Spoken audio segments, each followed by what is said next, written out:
Civil کے تمام ساتھیوں کو ابوالحسن نغوی سلام عرض کر رہا ہے، اور اس وقت اکمل علیمی صاحب میرے ساتھ ہیں. یہ سول کے اولین ساتھیوں میں سے ہیں. السلام علیکم. وعلیکم السلام. تو آپ تو ہمارے گزشتہ اجلاس میں موجود تھے اور شروع سے آخر تک موجود تھے، اور آپ نے دیکھا کہ بالآخر ہم نے اسکائپ پر جو تجربہ کیا وہ کامیاب رہا بلا شبہ. اور اس کا صحرا جو ہے وہ سید حماد علی کے سر ہے. جی. ان کی انتھک کوششوں سے ایسا ممکن ہو سکا. اور آپ بتائیے کہ افتخار عارف صاحب جو ہمارے گزشتہ اجلاس میں اسلام آباد میں بیٹھے ہوئے اسکائپ کے ذریعے سے ہمارے اجلاس میں شریک ہوئے، تو آپ کے کیا تاثرات ہیں؟ نغوی صاحب، میں سمجھتا ہوں کہ آپ کا تجربہ بہت کامیاب رہا، اور وہ دن کی مناسبت سے انہوں نے وہ اپنا کلام سنایا جو کہ سلام یا واقعات کربلا کے حوالے تھے زمرے میں آتا ہے، اور اس تو میں وہ بہت ہی مؤثر کلام تھا. جی ہاں.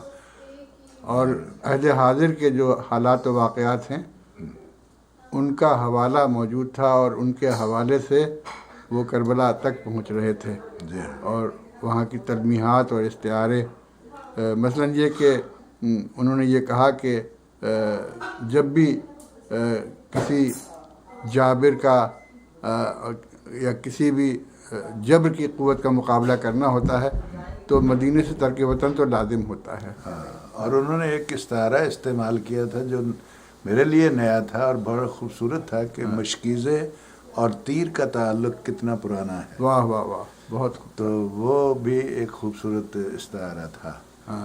تو بہرحال 2 مرتبہ کی کوششوں کے بعد تیسری مرتبہ ہمیں کامیابی نصیب ہوئی، اور اب ایک راستہ کھل گیا ہے. اور ہمارا آئندہ اجلاس جو ہے وہ انشاءاللہ 18 دسمبر کو اتوار کو ہوگا، اپنے مقرر وقت پر. جو ایک ہفتہ پہلے ہوگا.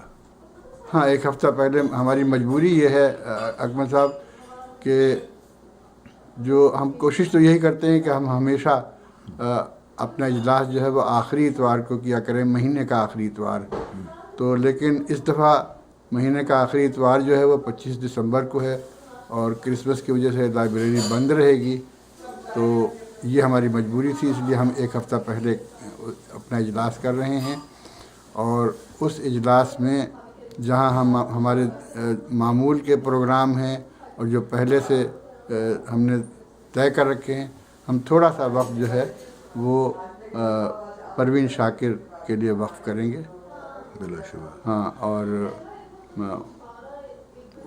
ان کے بارے میں تدین حنا کچھ بتائیں گی. اچھا. تدین حنا کے ہاں وہ 3 مہینے آ کر رہی تھیں. اچھا. ہاں.